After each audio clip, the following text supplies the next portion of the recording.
Hello students, welcome to guidance Guru. Guidance গুরু চ্যানেলে তোমাদের সকলকে স্বাগত জানাই। আশা করি তোমরা প্রত্যেকেই ভালো আছো। বর্তমানে তোমরা যারা সরকারি চাকরির পরীক্ষার প্রস্তুতি নিচ্ছ, তোমাদের জন্য প্রত্যেকের জন্য বর্তমান সময়টা একটা কিন্তু সুবর্ণ সুযোগ।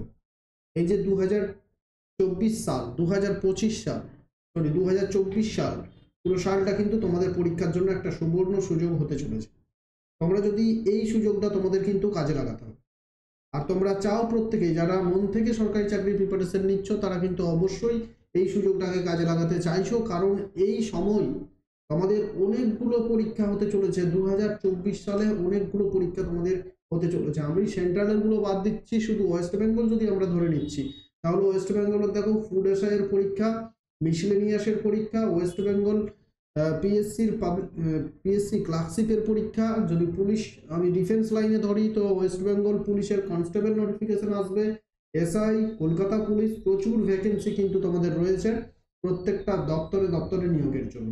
আর এই সময়টাকে তোমাদের কাজে লাগাতে হবে। তো তোমরা থাম্বনেল দেখে বুঝতে পেরেই গেছো যে আজ আমি যে চাকরির ব্যাপারটা আলোচনা করব সেটা হচ্ছে পিএসসি ক্লার্কশিপ 2023-24। এই পিএসসি ক্লার্কশিপ পরীক্ষায় প্রায় তোমাদের বর্তমান পত্রিকায় যেটা দিয়েছিল 5300 ভ্যাকেন্সি রয়েছে।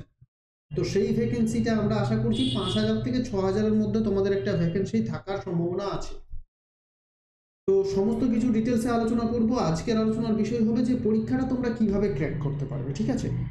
কিভাবে ক্র্যাক করতে পারবে সেই নিয়ে আলোচনা থাকবে। তো মন দিয়ে দেখতে থাকো। নতুন হয়ে থাকলে অবশ্যই আমাদের চ্যানেলটা সাবস্ক্রাইব করে নাও, সে দেওয়া বেল আইকন অবশ্যই অন করবে, এবং টেলিগ্রাম চ্যানেলে জয়েন না করে থাকলে ডেসক্রিপশন বক্সে লিঙ্ক আছে, প্রত্যেকে টেলিগ্রাম চ্যানেলে অবশ্যই জয়েন করে যাও। আর আমাদের গাইডেন্স গুরু অ্যাপটা যদি এখনো ইনস্টল না করে থাকো, তাহলে প্রত্যেকে আমাদের গাইডেন্স গুরু অ্যাপটা অবশ্যই ইনস্টল করে নাও। ডেসক্রিপশন বক্সে লিঙ্ক দেওয়া আছে, গাইডেন্স গুরু অ্যাপটা তোমরা প্রত্যেকে ইনস্টল করে নাও, ঠিক আছে? ওয়েস্ট বেঙ্গল পাবলিক সার্ভিস কমিশনের যে তোমাদের পরীক্ষাটা, সেটা 5000 থেকে 6000-এর মধ্যে ভ্যাকেন্সি থাকবে এখানে আশা করা হচ্ছে। আর এই পরীক্ষাটা কিভাবে হবে দেখে নাও। এই পরীক্ষাটা দেখো, যে কোনো পরীক্ষায় পাশ করার জন্য আমাদের যেটা লাগবে সেটা জানতে হবে যে সেই পরীক্ষাটা কিভাবে হবে, বা পরীক্ষার প্যাটার্ন কি আছে, কেমনভাবে পড়লে সেই পরীক্ষাটা পাস করতে হবে, কি স্ট্র্যাটেজি আমাদের নিতে হবে, সেইভাবে অনুসরণ করে আমাদের কিন্তু পড়তে। যে কোনো জিনিসের ক্ষেত্রে, যে কোনো জিনিসের ক্ষেত্রেই যদি তুমি সেটার জন্য সেটা পেতে চাও, তাহলে তার জন্য একটা প্ল্যানিং করতেই হবে। শুধুমাত্র পড়ছি আর পড়ছি এইভাবে করলে কিন্তু হবে না। তো যে কোনো সরকারি চাকরি পরীক্ষার প্রস্তুতি নেওয়ার জন্য তোমাকে আগে জানতে হবে যে এর প্রিভিয়াস ইয়ারের কাট অফ কত ছিল, ঠিক আছে? যে পরীক্ষাগুলোতে কাট অফ হয়, এই পরীক্ষাতে তো কাট অফ ক্লিয়ার করতে হবে, তাহলে প্রিভিয়াস ইয়ারের কাট অফটা কত ছিল জানতে হবে। সেখান থেকে মোটামুটি তোমাকে ভাবতে হবে যে এই বছর তাহলে আমাকে কত নাম্বার পেতে হবে, এই বছর আমাকে কত নাম্বার পেতে হবে, অর্থাৎ তোমাকে টার্গেট স্কোর তোমার কত হতে হবে, এই দুটো জেনে গেলে তারপর দেখতে হবে টার্গেট স্কোর কত হতে হবে। বুঝতে পারলে? এরপর যেটা করতে হবে যে প্রিভিয়াস ইয়ারের প্রশ্নটা তাহলে কেমন ছিল, পিওয়াইকিউ তুমি সলভ করলে। ডাব্লিউবিপিএসসি পরীক্ষার মাত্র কয়েকটা যদি প্রিভিয়াস ইয়ার সলভ করো তাহলেই হবে, বেশি পুরনো প্রিভিয়াস ইয়ার সলভ করার দরকার নেই, কারণ বেশি পুরনো থেকে একেবারে সহজ সহজ প্রশ্ন ছিল তখন, সেই প্রশ্ন এখন আর আসবে না। আর এই পরীক্ষাটা হচ্ছে লাস্ট হয়েছিল 2019 সালে। তারপর এতদিন পর আবার 4 বছর 5 বছর পর 2023-24 সালে পিএসসি ক্লার্কশিপের পরীক্ষা হতে চলেছে। তো এতদিন ধরে আমরা অপেক্ষা করেছি। আর এই 5-6 হাজার ভ্যাকেন্সিটা কিন্তু আমাদের ওয়েস্ট বেঙ্গলের একটা স্টেটের ক্ষেত্রে 6,000 ভ্যাকেন্সি কখনোই কিন্তু কম ভ্যাকেন্সি নয়। শুধুমাত্র আমরা যদি সেন্ট্রালের পরীক্ষা দেখি, সেন্ট্রালের পরীক্ষাতে এসএসসি এমটিএস বা এসএসসি সিএইচএসএল সিজিএল, সেখানে আমরা 5-6 হাজার করে 8 হাজার করে ভ্যাকেন্সি দেখতে পাচ্ছি। তো এটা তো হয়ে গেল একটা রাজ্যে, যেখানে আমরা 28টা রাজ্যের দেখতে পাচ্ছি ওই ভ্যাকেন্সি। সেটা একটা রাজ্যে 5-6 হাজার ভ্যাকেন্সি কিন্তু কোনো মতেই কম নয়।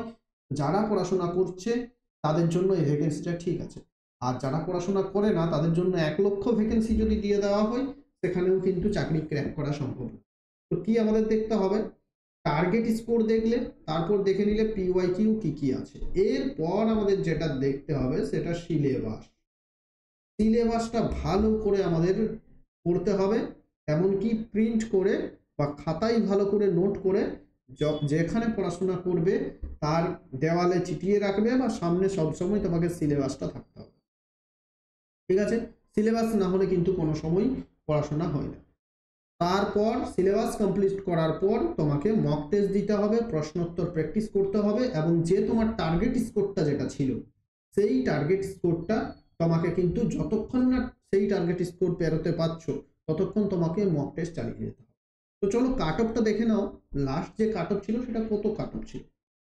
তো আমরা বলে দিচ্ছি তোমাদের কাট অফ ছিল, আমি ইউআর ক্যাটাগরিটা শুধু বলবো, 2019 সালে ইউআর ক্যাটাগরির জন্য পার্ট 1-এর যে কাট অফটা ছিল, পার্ট 1-এর হচ্ছে 65 কাট অফ ছিল, আর ফাইনাল কাট অফ বা পার্ট 2-এর নাম্বার যোগ করার পর ফাইনাল কাট অফ হচ্ছে 137। তো এখানে দেখো দুটো পার্টে পরীক্ষা হবে। এক হচ্ছে পার্ট 1, যেখানে অবজেক্টিভ টাইপের 100টি প্রশ্ন থাকবে, তারপর সেটা যদি তুমি ক্র্যাক করতে পারো বা কাট অফ ক্লিয়ার করতে পারো তাহলে পার্ট 2 এর পরীক্ষা, যে পার্ট 2 এর পরীক্ষা তোমাকে 50 করে 100 নম্বরের রিটেন পরীক্ষা দিতে হবে, আর এই দুটো নাম্বারের মিলিয়ে তোমার কিন্তু কি করতে হবে, তোমার ফাইনাল কাট অফ হবে, আর ফাইনাল কাট অফ যারা ক্লিয়ার করবে তাদেরকে একটা টাইপিং টেস্ট দিতে, ঠিক আছে? তো চলো প্যাটার্ন বুঝতে পারলে, সব কিছু বুঝতে পারলে, এরপর আমরা যেটা কি করব, তোমাদের সিলেবাসটা বলে দেবো। তার আগে সিলেবাস বলার আগে আমাদের এটার জন্য আমরা যেটা চালু করেছি কোর্সটা তোমাদের 2 মিনিট বলে দিচ্ছি, তারপর আবার সিলেবাসে ফিরে যাও।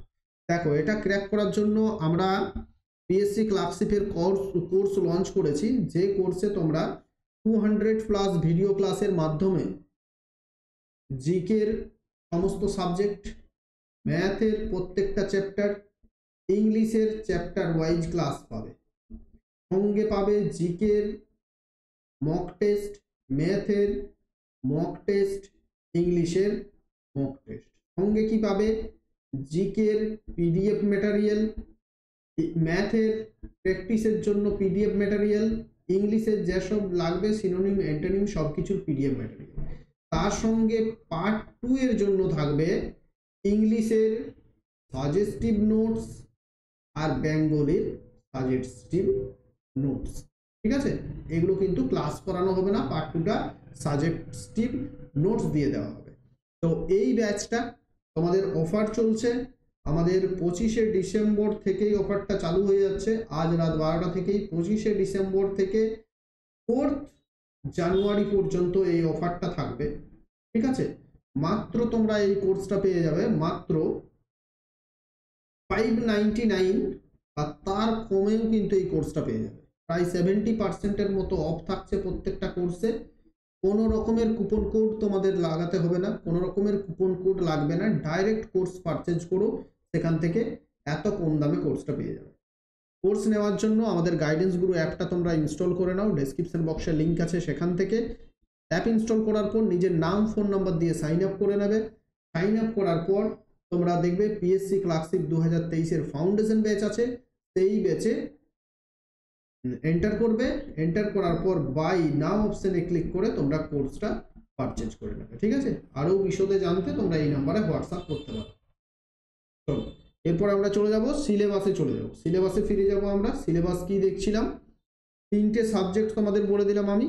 দেখো অবজেক্টিভ টাইপের ইংলিশ হচ্ছে 30টা প্রশ্নের জন্য 30 নম্বর থাকবে, জেনারেল স্টাডিজ থেকে 40টা প্রশ্নের জন্য 40 নম্বর থাকবে, এরিথমেটিক থেকে 30টা প্রশ্নের জন্য 30 নাম্বার থাকবে, মোট 100টি প্রশ্নের জন্য 100 নাম্বার। তো দেখো এখানে ব্যাপারটা হচ্ছে, একটু মন দিয়ে শুনবে, যে ম্যাথে কিন্তু 30 থেকে 30 নাম্বারের মধ্যে 25+ নাম্বার সবাই তুলে দেবে। ইংলিশেও কিন্তু যারা ভালো স্টুডেন্ট, যারা বেশি বেশি প্র্যাকটিস করবে, তারাও কিন্তু এখানে মোটামুটি 30-এর মধ্যে 25 নাম্বার তুলবে। কিন্তু এই যে জিকে বা জেনারেল স্টাডি যেখানে 40 মার্কস আছে, এই 40-এর মধ্যে কিন্তু যারা বেশি স্কোর করতে পারবে তারা কিন্তু এগিয়ে থাকে, মনে রাখবে, যারা বেশি স্কোর করতে পারবে তারা কিন্তু এগিয়ে থাকে।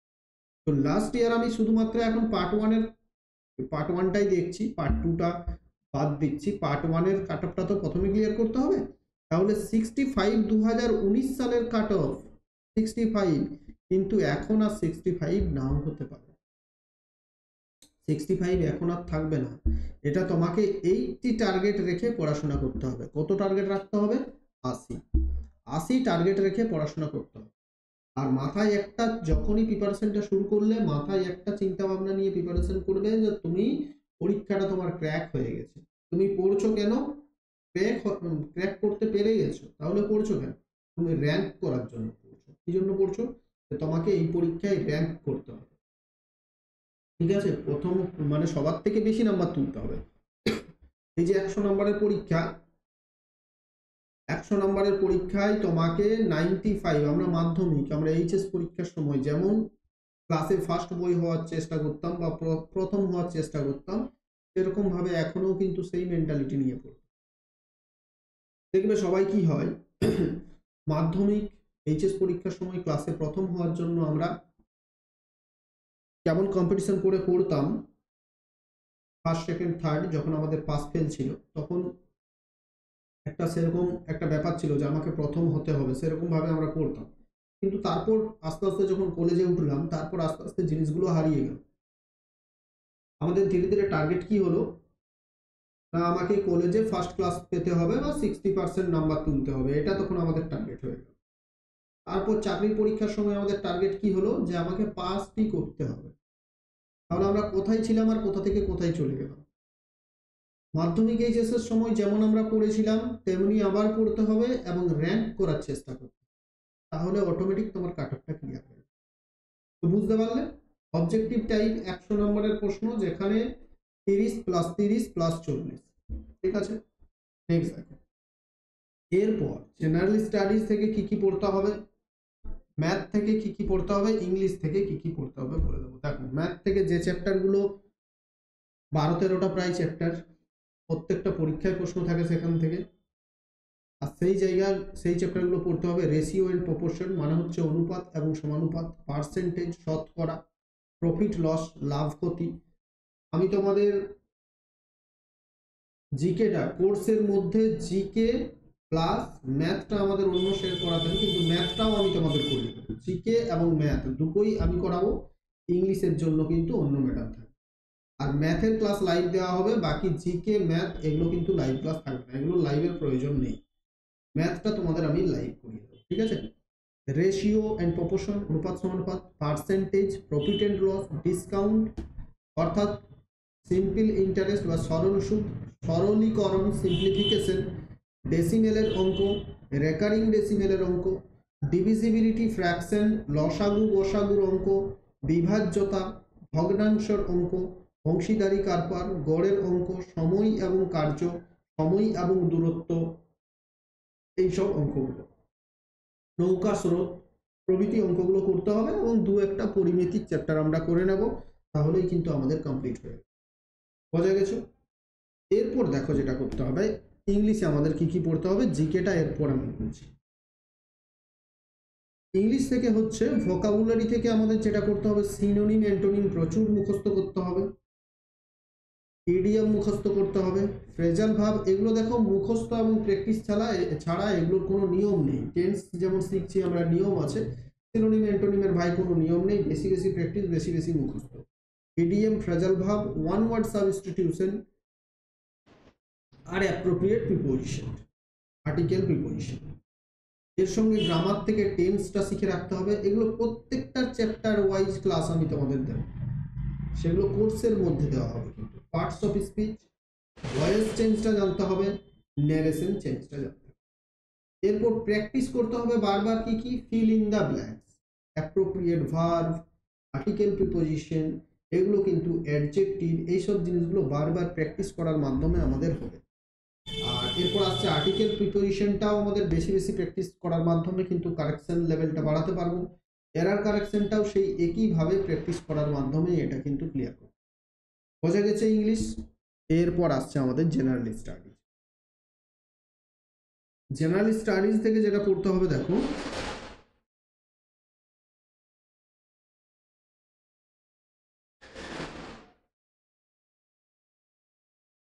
জেনারেল স্টাডিজ থেকে আমাদের যেটা পড়তে হবে সেটা হচ্ছে প্রথমে আসছে সব থেকে পিএসসির সব থেকে ফেভারিট বিষয়, ওয়েস্ট বেঙ্গল পিএসসির সব থেকে ফেভারিট বিষয় যেটা হচ্ছে হিস্টোরি। হিস্টোরি আমাদের বেশি বেশি পড়তে হবে। 7-8টা প্রশ্ন, 40টার মধ্যে দেখবে 7-8টা প্রশ্ন ইতিহাস থেকে চলে এসছে। চলো আমরা কম করে 6টা প্রশ্নই এখান থেকে, ইতিহাস থেকে 7টা প্রশ্ন ধরে নিচ্ছি, এনসিএন্ট থেকে 2টো, মেডিহেভেল থেকে 2টো, আর এখান থেকে 3টে প্রশ্ন ধরে নিলাম। জিওগ্রাফি থেকেও আমরা 4টে প্রশ্ন ধরে নিচ্ছি, ঠিক আছে।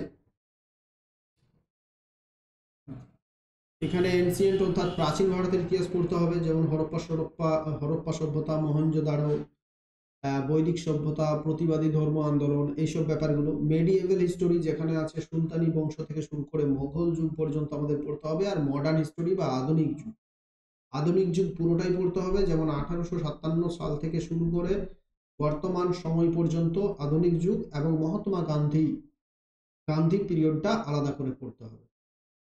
এটা গেল ইতিহাস। ভূগোলে হচ্ছে আমাদের ভারতের ইতিহাস পড়তে হবে, সঙ্গে ভারতের ভূগোল পড়তে হবে, সঙ্গে পশ্চিমবঙ্গের ভূগোল পড়তে হবে। ভারতের নদ নদী, ভারতের ভূপ্রকৃতি, ভারতের শিল্প, ভারতের জলবায়ু, ভারতের পাহাড় পর্বত, জলপ্রপাত, নদী নালা, সবকিছু। ভারতের শিল্প, ভারতের রাস্তাঘাট, সবকিছু। আর তেমনি পড়তে হবে সেই সব একই জিনিস পশ্চিমবঙ্গের পড়তে হবে। এরপর আসছে ইন্ডিয়ান পলিটি। ইন্ডিয়ান পলিটি থেকে বিশেষ কিছু পড়তে হবে না, কিছু কিছু আর্টিকেল মুখস্থ করতে হবে, প্রেসিডেন্ট পড়তে হবে, হাইকোর্ট, সুপ্রিম কোর্ট, পার্লিয়ামেন্ট, আর ভারতের মানে যেগুলো কিছু কিছু আর্টিকেল আছে, কোন পার্টে কি আছে, এইসব ব্যাপারগুলো, কোন শিডিউলে কি আছে, এসব ব্যাপারগুলো পড়লে ইন্ডিয়ান পলিটি থেকে। আর কোথা থেকে কি কি নেওয়া হয়েছে, কোন দেশ থেকে, সেইগুলো পড়তে হবে। জেনারেল সায়েন্স থেকে নিজেই হচ্ছে বিশাল বড় একটা সিলেবাস। জেনারেল সায়েন্স পুরো সিলেবাস যদি কমপ্লিট করতে চাও তাহলে তোমার কিন্তু 1 বছরেও শেষ করতে পারবে না। তো কিছু কিছু চ্যাপ্টার আছে যেটা আমি তোমাদের বলে দেবো। ফিজিক্সের 4-5টা চ্যাপ্টার, কেমিস্ট্রির 3-4টা চ্যাপ্টার, বায়োলজির 4-5টা চ্যাপ্টার। এই চ্যাপ্টারগুলো যদি পড়ো তো এখান থেকেও মোটামুটি 4-5টা প্রশ্ন পেয়ে যাবে। ইন্ডিয়ান পলিটি থেকে আমি ধরে নিচ্ছি 3টে প্রশ্ন, জিওগ্রাফি থেকে 5টা প্রশ্ন, তাহলে 7, 5, 12, 3, 15, 5, 20 নাম্বার। ইন্ডিয়ান ইকোনমিক্স যদিও সিলেবাসে ছিল না ইন্ডিয়ান ইকোনমিক্স, তাও আমি ধরে নিচ্ছি এখান থেকে 2টো, 22 নাম্বার। স্ট্যাটিক জিকে থেকেও 5-6 নাম্বার ধরে নাও, 28 নাম্বার। কারেন্ট অ্যাফেয়ার্স থেকে 7-8 নাম্বার ধরে নাও। এইভাবে কিন্তু তোমাদের 40টা নাম্বার আসবে পরীক্ষায়। ইতিহাস থেকে আরও 2-একটা প্রশ্ন বাড়িয়ে নাও, ভূগোল থেকে আরও 2-একটা প্রশ্ন বাড়িয়ে নাও, এইভাবে তোমাদের 40 নাম্বার পরীক্ষায় আসবে। কারেন্ট অ্যাফেয়ার্সটা তোমাকে সম্পূর্ণ 2023 সাল, 2024 সালের যদি জুন জুলাই মাসে পরীক্ষা হয়, ঠিক আছে, বা আগস্ট সেপ্টেম্বর মাসে পরীক্ষা হয়, তাহলে 2024 সালের 6 মাস এবং 2023 সালের 1 ইয়ারের কারেন্ট অ্যাফেয়ার্স পড়তে হবে। আর স্ট্যাটিক জিকের প্রায় 15টা টপিক আছে, প্রায় 15টা টপিক স্ট্যাটিক জিকের তোমাদের পড়তে হবে, ঠিক আছে। তো এত বড় জিকে সিলেবাস কমপ্লিট করতে পারলে তোমার জিকেটা কমপ্লিট হচ্ছে।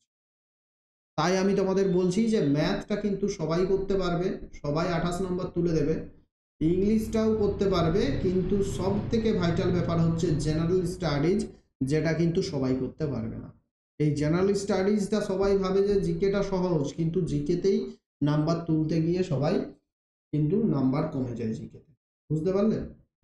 ম্যাথ, রিজনিং, জিকে তোমাদের বলে দিলাম, আশা করি পুরো ব্যাপারটা বুঝতে পারলে। এরপর এটা যদি তুমি এখান থেকে মোটামুটি কাট অফ তুমি দেখলে, পুরো সিলেবাস কমপ্লিট করলে, সিলেবাস কমপ্লিট করার পর তুমি বারবার মক টেস্ট দিচ্ছ, যতক্ষণ না তোমার 80+ নাম্বার তুলতে পারছো 100-র মধ্যে, ততক্ষণ তুমি মক টেস্ট চালিয়ে যাবে, ততক্ষণ মক টেস্ট চালিয়ে যাবে। এরপর আমাদের পার্ট 2 আসছে। পার্ট 2তে ইংলিশ থেকে আছে 50 মার্কস, বেঙ্গলি, হিন্দি, উর্দু, নেপালি, সাঁওতালি, এখান থেকে 50 মার্কস। কী কী থাকবে সেটাও বলে দিচ্ছি, কী কী লিখতে হবে। ইংলিশে লিখতে হবে drafting of report in English, একটা রিপোর্ট ড্রাফট লিখতে হবে, একটা প্রোজ লিখতে হবে, আর একটা লিখতে হবে কি ইংলিশ টু বেঙ্গলি, ঠিক আছে, সরি বেঙ্গলি টু ইংলিশ। আর এইখানে কি লিখতে হবে, বাংলায় একটা প্রতিবেদন বা রিপোর্ট, একটা প্রোজ লিখতে হবে বাংলাতে বা সামারি বা প্রেসি, আর এখানে একটা ইংলিশ টু বাংলা করতে। 50+50 100 নাম্বার থাকবে মোটামুটি। এখানে কিন্তু একটু ভালো করে লিখলে সবাই নাম্বার পাবে। তো তোমাকে পার্ট 1টা আগে মোট কথা সেটা ভালো করে ক্লিয়ার করতে হবে, তারপর এই জিনিসগুলো করতে হবে। বোঝা গেছে? তা আশা করি সমস্ত কিছু তোমরা ডিটেলসে বুঝতে পারলে। যদি তোমরা আমাদের কোর্সে অ্যাডমিশন হতে চাও তাহলে কিন্তু অ্যাডমিশন হয়ে যাও। ম্যাথ ক্লাসগুলো আমি তোমাদের লাইভ করিয়ে দেবো, এত কম ফিজের মধ্যে আমি করাচ্ছি তোমাদের। ওয়েস্ট বেঙ্গলের সব থেকে কম ফিজে করাবো আর সব থেকে ভালো স্টাডি মেটেরিয়াল দেওয়ার চেষ্টা করব। ম্যাথ ক্লাসগুলো লাইভ করিয়ে দেওয়ার চেষ্টা করব। বাকি জিকে এবং ইয়ের যে ক্লাসগুলো থাকবে সেগুলো কিন্তু জিকে আর ইংলিশের সেগুলো রেকর্ডিং ভিডিও ক্লাস থাকবে, পিডিএফ মেটেরিয়াল থাকবে, মক টেস্ট থাকবে। তো ভালো থেকো প্রত্যেকেই, সুস্থ থেকো, প্রিপারেশনটা চালিয়ে যাও। শীতকাল বর্তমানে, এই শীতকালে কিন্তু সবাই একটু আধটু ফুর্তি করো, বিভিন্ন জায়গাতে ঘুরতে যাও, শীতের আমেজ নাও, কিন্তু তার সঙ্গে পড়াশোনাটা চালিয়ে যাও। প্রত্যেক দিন মিনিমাম একটা সময় তুমি 6 ঘন্টা পড়ো, 8 ঘন্টা পড়ো, 4 ঘন্টা পড়ো, সেই সময়টা কিন্তু পড়তে হবে। সেই সময় আর অন্য কোনো দিকে নয়। পড়তে বসলাম একটু মোবাইল দেখলাম এরকম করলে হবে না। পড়তে বসেছো মানে সেই সময়টা শুধু তোমাকে পড়তেই হবে, পড়া ছাড়া সেই সময়টা অন্য আর কিছু। ঠিক আছে, আর বেশি কিছু বলছি না। থ্যাংক ইউ শেষ পর্যন্ত দেখার জন্য। শেয়ার করে দাও তোমার বন্ধুদের সাথে বেশি বেশি করে। আর নতুন হয়ে থাকলে আমাদের চ্যানেলটা অবশ্যই সাবস্ক্রাইব করে নাও। ডেসক্রিপশন বক্সে টেলিগ্রামে জয়েন করার লিঙ্ক আছে, প্রত্যেকে টেলিগ্রামে জয়েন করে দাও। Thank you.